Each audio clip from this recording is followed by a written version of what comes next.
Hey YouTube, this is JesusOrAgun, bringing you my first ever gameplay/review. I'm normally a console gamer, but I recently got my hands on a pretty badass HP gaming laptop, the DV6 series, which has an integrated graphics card for everyday use, and then it has a dedicated gaming GPU for gaming. So I've been able to extend my gaming over to the PC platform. I've been playing a lot of games lately, and this game in particular has been taking up a lot of my time.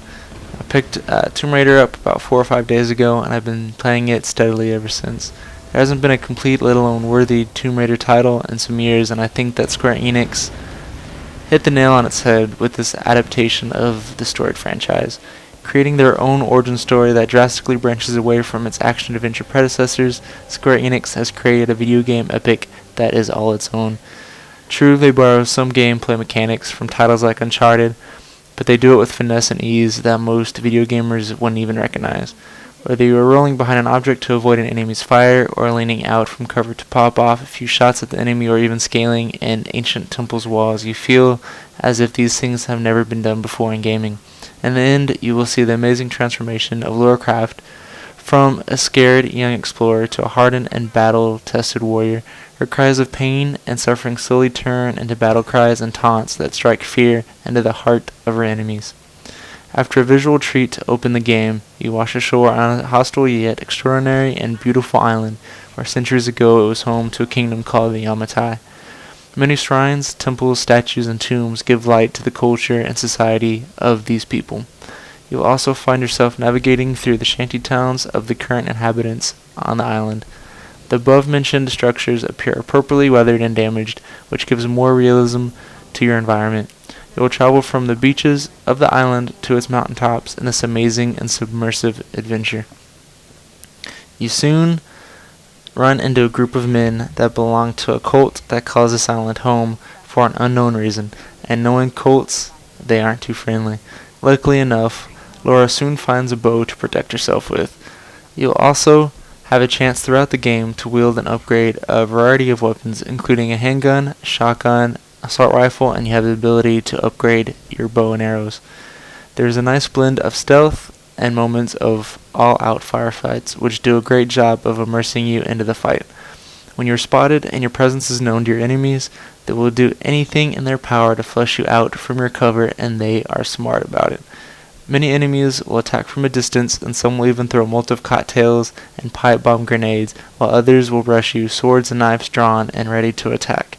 To counter your rushing foes, you are given the ability to duck and dive out of their way, and later on in the game are given the ability to counterattack with your pickaxe and even your arrows.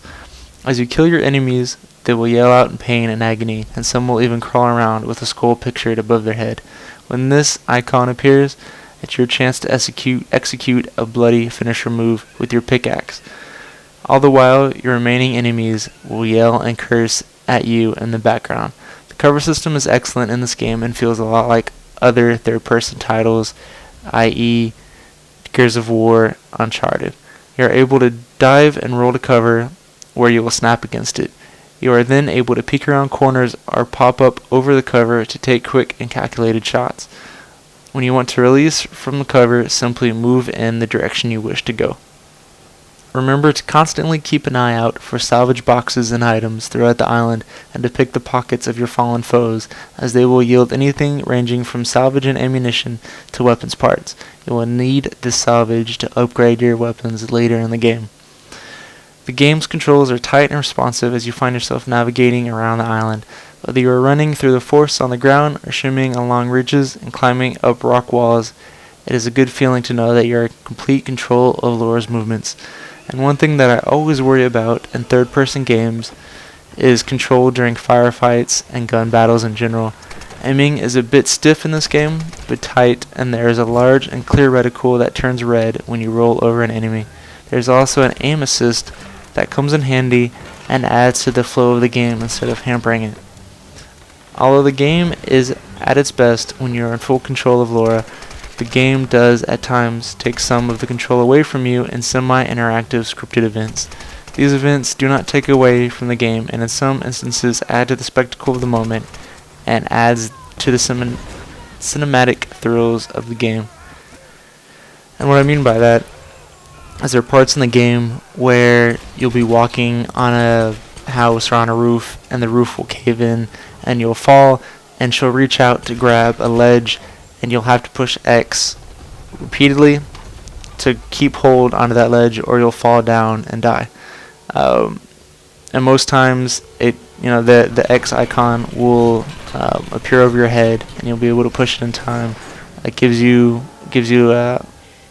quite a while to be able to push it. It's not like a bam bam type thing. And although Lara Croft is a kick-ass in this game, she also is an explorer at heart, and there are numerous treasures that are to be had, and tombs are scattered across the land waiting for her to raid them. With each and every tomb that you encounter, a new and surprising puzzle is waiting to be solved before you are able to reap its rewards. Oftentimes, these rewards are in the form of experience, salvage, and in rare cases, weapons parts. Relics too are scattered across the land that offer clues to the island's history, and journals that lend insight to the experiences of the island's residents, past and present. You also have the survivalist ability, and anybody that's ever played Arkham Asylum or Arkham City will know this. It's kind of like the detector mode.